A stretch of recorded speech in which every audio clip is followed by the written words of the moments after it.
This is the Khmer Times News. My name is Paolo Bonini and these are your headlines. We look at the Thai-Cambodian ceasefire. How is it holding up? And we also take a very special look at the Ukrainian war, as what is going on there is quite simply amazing. But firstly, to an update on the current conflict. Over the past week, the headlines have been filled with claim, counterclaim, and some very strong rhetoric. But now the dust has settled some, and both sides have agreed to a ceasefire. And at the time of recording this show, that ceasefire is holding. In fact, the news is good in some areas, like this. PM Hun Manet hails successful ceasefire meeting with Thailand, announces next steps. Now, there have been so many headlines, but this one gave me so much hope for the future. As it outlined, there is a clear agenda to get onto the path of peace, to solve these issues that have laid unresolved for way too long. In his communication, the PM announced that the agreement of a ceasefire between Cambodia and Thailand. And he also outlined what is to happen next. He took to social media, where the PM stated, "As a result of the fruitful meeting between myself and the acting Prime Minister of Thailand, both Cambodia and the Thai sides have agreed on the following.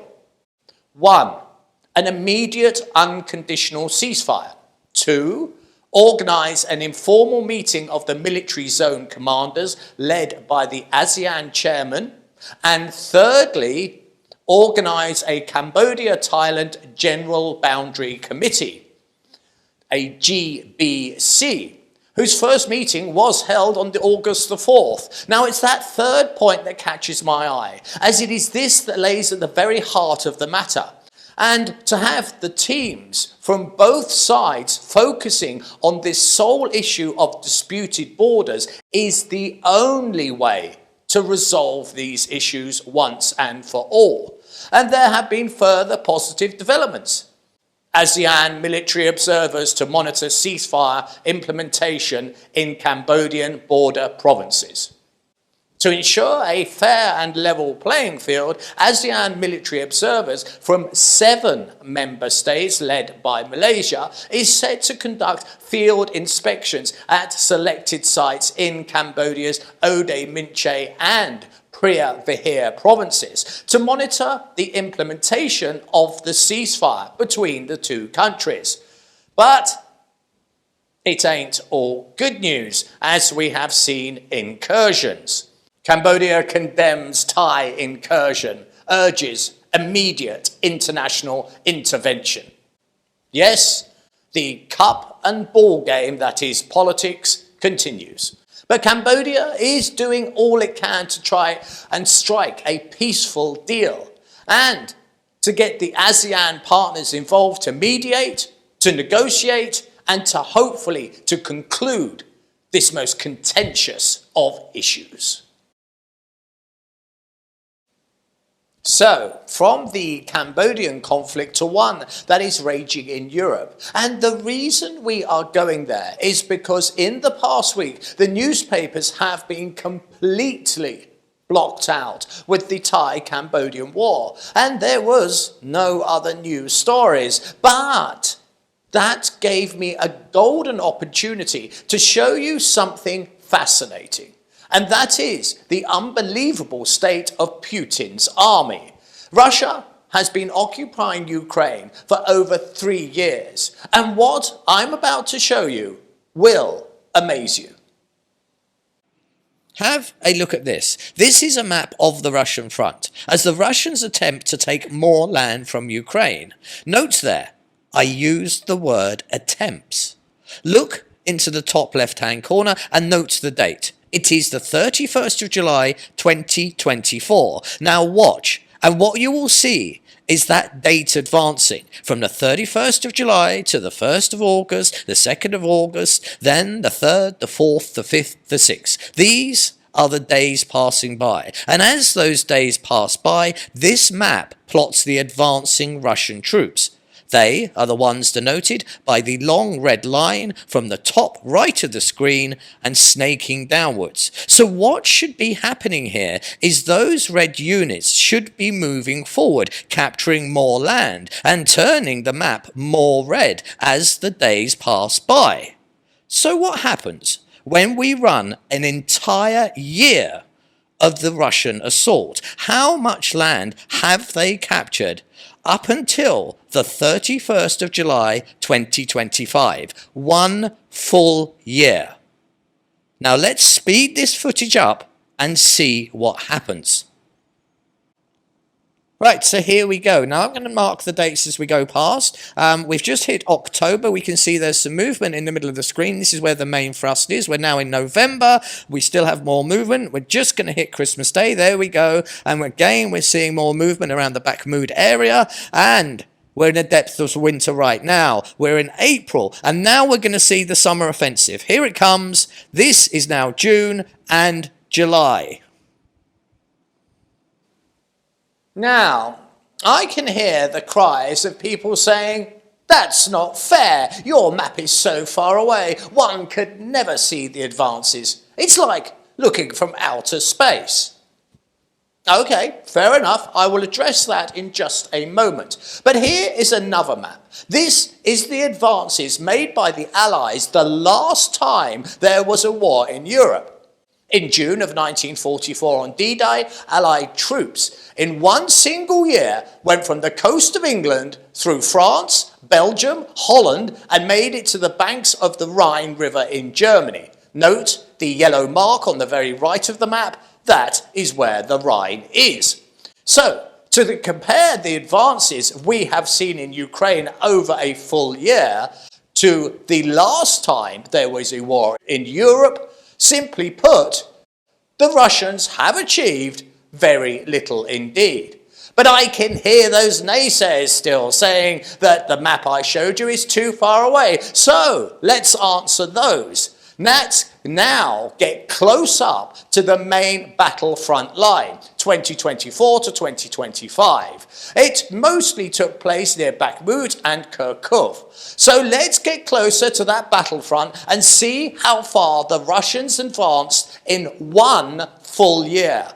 And do remember, they are supposed to be the second most powerful army in the entire world. So here we are again, and note, we're exactly the same date, the 31st of July 2024, but this time we are focused at the very centre of the main battlefield, which is based around Pstrov. Now then, there's arrows on here which denote which way these units are moving. So let's play this for an entire year and let's see how the Russians did. And what you see is there's a big thrust through the centre there to Pskov. They were desperate to capture that city. They could not in an entire year. But they're moving forward, then making pockets. They're then closing their pockets. At the moment, we're now in March and everything slows down due to the winter. We're getting towards the summer and this is where we stand as of today, the 31st of July, 2025. So, what did we see there? We saw movement of the Russian front lines, but the gains are exceedingly small. I can now get out my ruler and measure them for you. And that advance was less than 50 kilometers in an entire year. Yes, General Melchett would be exceedingly pleased with that, but not many others. That second best army in the world has so far captured less than 1/4% of the Ukrainian territory, which is abysmal. But what makes it so much worse is the price the Russians are paying for this creeping advance. This chart shows the Russian losses for Putin's special military operation.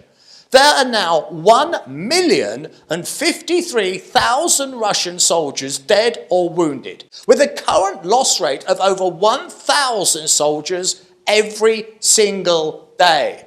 That front line is a meat grinder, and many in Russia will say, "But we are advancing."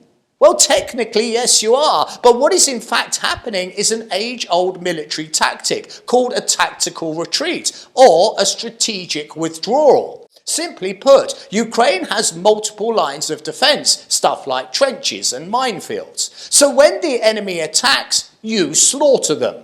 The enemy then throws more and more men at you, and just when your enemy is about to overrun you, you fall back to your next line of defense and repeat the process, running up huge enemy casualties in doing so. The rule of war with attack of an enemy position is simple. You must, and I mean must, have a minimum ratio of 3-1.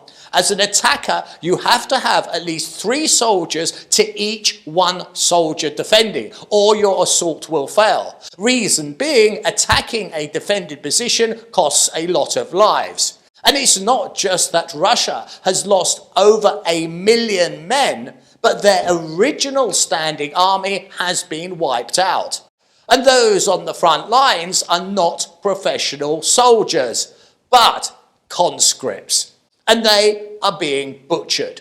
And never forget, Putin said that this was supposed to be over in just 3 simple days. It is not supposed to be raging on 3 years later. And if you think it is just their army taking a beating, let me point you towards their navy. This is the mighty Russian Black Sea Fleet. Oh my God, not the legendary Russian Black Sea Fleet that for years was feared by all of NATO's navies. Hell yes, that's exactly what I'm talking about. The biggest, baddest bastards of the sea, the Russian Black Sea Fleet. Look, there is Vlad inspecting them. Man, he must be so proud. Well, he may have been proud back then, but the truth is this. The Black Sea Fleet that did for many years hold a place of pride in the Russian Navy has been beaten by a country that does not have a navy. I will say that again. The mighty Russian Black Sea Fleet has been beaten by a country with no navy.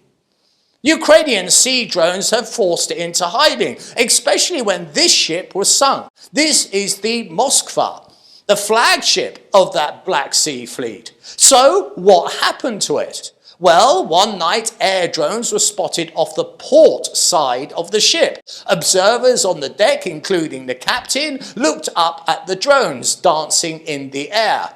That was a big mistake, as they should have been looking over the starboard side, as the air drones were in fact a distraction.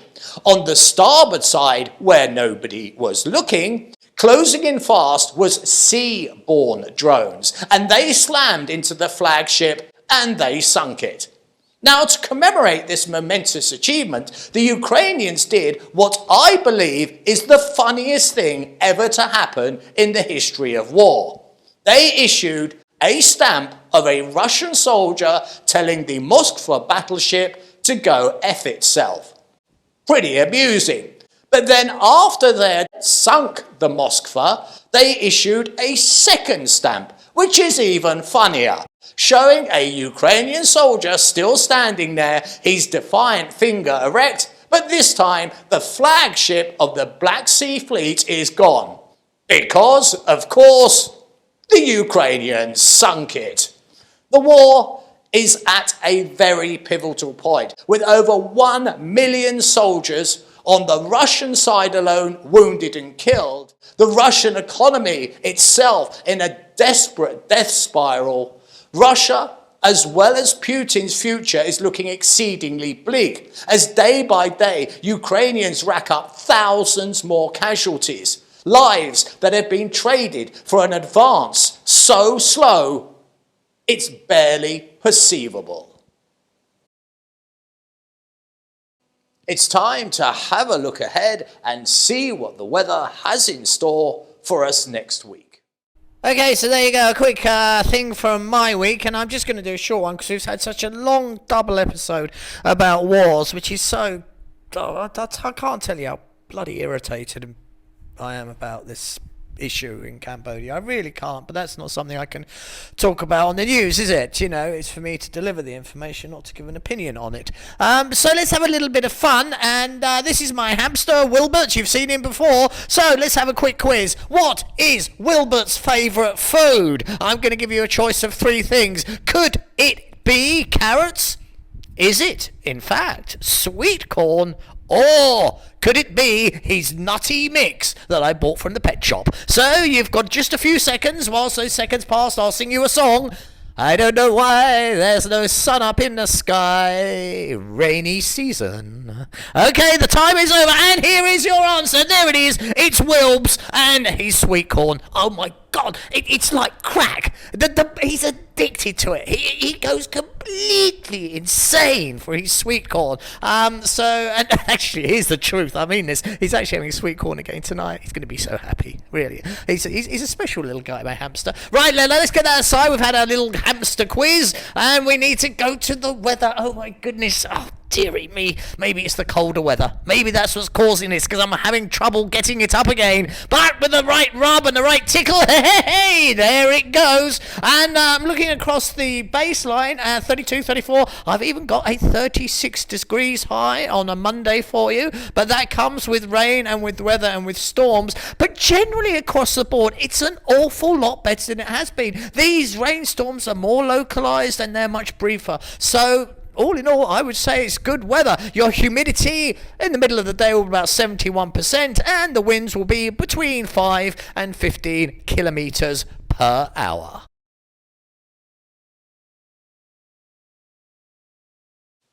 This has been the Khmer Times News. Please do subscribe and comment and stay up to date with all the breaking news by following us on both Facebook and Telegram. This has been Paolo Bonini, and that was the week that was. I'll see you next weekend for your weekly Roundup.